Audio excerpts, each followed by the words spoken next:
Welcome to Tracy Aaron Talks, a podcast about all things health, wellness, mindset, and motherhood, my favorite topics. Well, and tacos. Let's talk about those too. Join me for an honest conversation as we muse and amuse ourselves, where nothing is off the table and what we're after is an exponential personal growth curve. Most days you'll find a really warm hug, and on some days, a swift kick in the reality pants.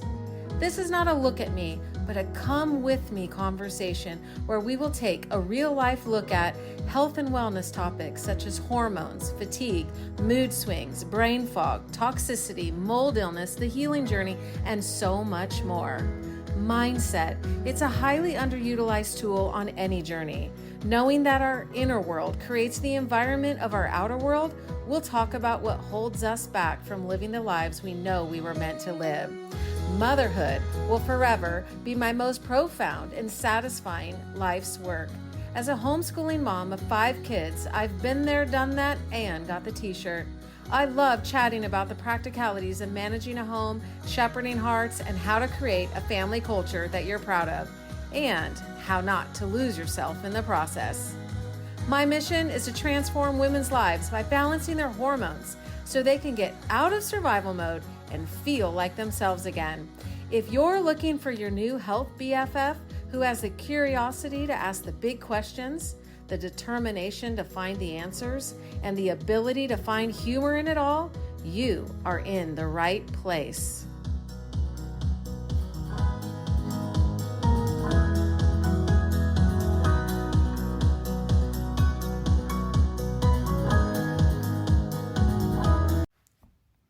Welcome back, my friends. This is your host, Tracy Aaron, with part 3 of my story. And today I want to share with you the 5 lessons I learned from 5 years with chronic illness. So the first thing that being sick taught me was #YOLO. You only live once, right? Being sick taught me to embrace the here and now, to embrace what was currently happening. It taught me things like life is short. I ought to be taking advantage of all the opportunities around me. All of a sudden, everything became more meaningful to me. Sunrises and sunsets, the feel of a cool breeze on my face, or the feel of sand between my toes, or the smell of a freshly mowed lawn, or the taste of chocolate ice cream, or the sponginess of an amazing chocolate cake, or just the crispiness of crust on a pizza. All of these wonderful things that are sensory experiences in life, they all just started to become magnified for me. And with the idea of life is short, it taught me things like break out grandma's china and use it more often than holidays and Christmas time. It taught me how to wear the dress. Just put it on. Today is a gift. Every day, in a sense, is a special occasion. To take the trip. To spend my time and my money wisely in a way that would give me memories, in a way that would help me to live adventurous with my children, with my family. It taught me how to dream about things and to want to explore, because being curious about the world infuses me with energy and excitement, which when you're dealing with the despair and the loneliness of a chronic illness, I'll take all the energy and infusing of excitement that I could get. It taught me how to start something new, how to just set aside my fears, how to set things down and just go for it. It taught me things like buy the heels. Like if there's something on your wish list that you're like, oh, it would be amazing if I owned that. What if you actually purchased it? It taught me just how to embrace all of these current and present experiences. The second thing that 5 years of chronic illness taught me is that my health is my responsibility. I know that sounds like really basic, but I began to understand this in a new way. No one was going to do this for me. not the doctors, not my family or friends, certainly not Dr. Google. Of course, doctors and my healthcare team, they would influence my outcome. They may help me, but it was up to me to take primary responsibility for managing my physical and mental health. It gave me, as they say, radical responsibility unlike anything else. What I did over the course of 5 years was I ended up, through all the doctors I've seen, through all the traveling that I did, I ended up curating my own healthcare team. And I realized that there was not one person on that team who was going to have all the answers. If there was one person, I would have found them. But in the end, I needed pieces to the overall puzzle that I realized I was in charge of. And I became that point person for my team. Also, it was really important for me to follow my intuition. And that part of me became very keen and self-aware during this time. So I'm really grateful for that. Number 3, it taught me who my friends were. Sometimes when I was visiting a new place, I would meet somebody in the waiting room or in the IV chairs sitting next to me, and instantly felt like this person was my kindred spirit. It's kind of bizarre, but it's like we didn't need all that small talk or the pleasantries. We just got deep really fast. And it felt really amazing to be understood and to be seen on the major pain points that we were both experiencing in our life. And so the thing is that I had a lot of fear around some big diagnosis. I don't know if you've experienced this, but because I had mysterious symptoms that nobody could seem to label, it meant to me that there were a lot of possibilities out there, and I wanted to narrow down or rule out the big ones. And so I had anxiety about it. I was just wondering when the test results were going to come back if something would finally show up, like my fear was actually going to be realized. And in terms of this lesson about who my friends were, I'd wonder who would be there for me if that actually happened. Who was going to hold my hand? Who was going to come over and cry with me? I'd wonder who would look after my husband and children. Who would be a motherly figure for them? I don't know if you remember, and I'm totally dating myself, but the movie Beaches, it with what is her? Bette Miller. What is her name? Okay, Beaches. Lovely movie. It made a huge impression on me as a child. I saw it when I was in elementary school, and it created somewhat of a standard for me, or at least it set the bar really high. And since then, I feel like I've always wanted a friend like that, right? The one who would wheel me down to the seaside and feel the sand between my toes and breathe in the salty air.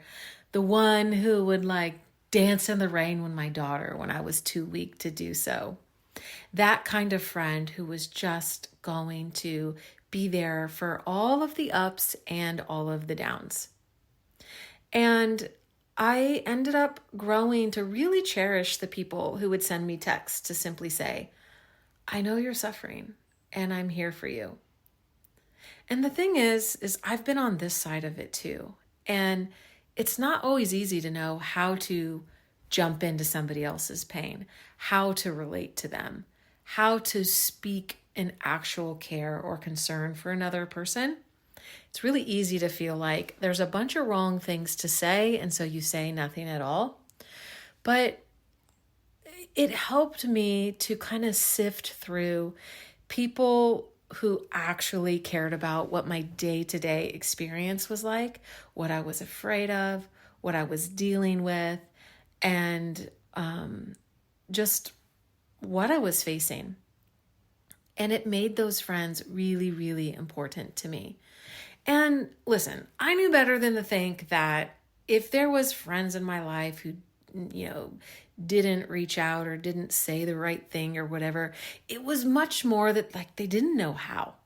And that's okay. Like I said, I've messed this up for others too.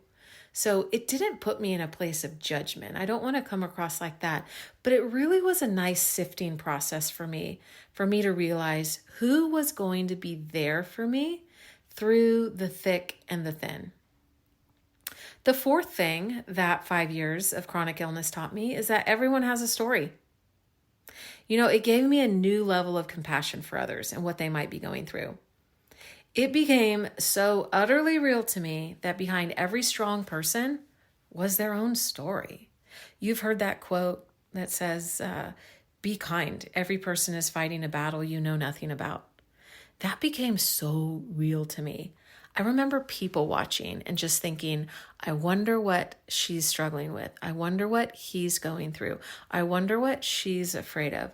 I wonder what he just lost. And my mind would be populated with compassion for all the people around me and everything that they were facing. And that new level of empathy gave me a certain depth to my character, which I eventually became grateful for. Even though it's one of those painful lessons, I was grateful so that I could see sort of the underbelly to people and recognize that everyone is going through their own thing. And you can't tell how put together people are by how someone looks on the outside. That is the truth. Which brings me to my last lesson that I learned from 5 years of chronic illness, which is not everyone is going to understand. I got used to being misunderstood. People would misinterpret my symptoms all the time or what I was going through. In fact, it brought me to a place to really protecting myself to who I shared my story with.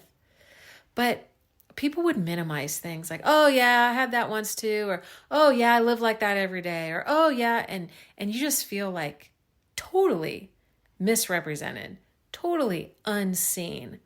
And it took me a while to realize that it wasn't my job to get other people to understand my personal life experience. And the real big lesson in this was that I shouldn't expect them to either. I learned how to let all of that go. You were having your life experience, I was having my life experience. And we could show compassion and empathy toward one another, but there definitely didn't need to be a comparison there. And that was really, really freeing. I realized that the ones who needed to see me would see me. And there was something so amazing about letting go of the need to be understood, letting go of the need for people to get what I was going through.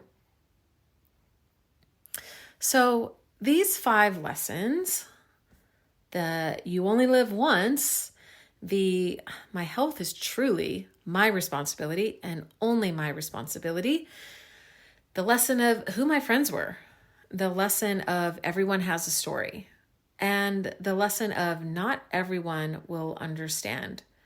These things taught me quite a bit in terms of character building, in terms of my inner strength, in terms of perspective and persevering through things. And I know, because you're listening to this, you're interested in wellness for women, that you have a story too. And if you feel stuck right now, I want you to know that you can find your way to the other side. No matter what you're going through, no experience will be wasted on you. So if you're in that phase of learning these important life lessons, and ones that are very specific to you, no doubt, I want you to know that this journey that you're on is actually more important than the destination, because this journey is shaping who you will become, and it will teach you how to approach life. So then every encounter becomes then an opportunity for growth. And we learn to persevere when things get tough. We learn to adapt to new situations and appreciate all these small wins along the way. Wow. When you think of it like that, perspective is invaluable, right? So the trenches is not necessarily where I want to live, but in those trenches, in the trenches of living with chronic illness, that's where I learned how to live. And I am thankful for that. So I'd love to hear from you. what lessons you've learned from dealing with symptoms on a daily basis that maybe feel debilitating to you, that feel incapacitating to you, that feel like a major sticking pain point. We all need people to hear our story and to validate us in our own experiences. That is something that can bring us a tremendous amount of peace. So, I hope there's something that you can take away from the 5 lessons I learned from having 5 years of chronic illness. I am officially on the other side, and though I would never choose that path again, I can look back and be grateful for it. And that is not a bad place to be. I'll see you in the next episode.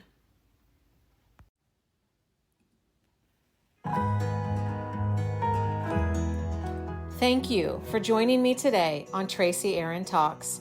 I hope you found today's episode enriching to your life. If you enjoyed today's content, would you consider subscribing to the podcast and leaving a review? That simple act helps this podcast get into the hands and ears of many more women just like you. Remember, anything you want and do not yet have will require a new set of beliefs, thoughts, actions, and a new you. I am honored to be on this journey with you as we wholeheartedly pursue true health and wellness in mind, body, and soul.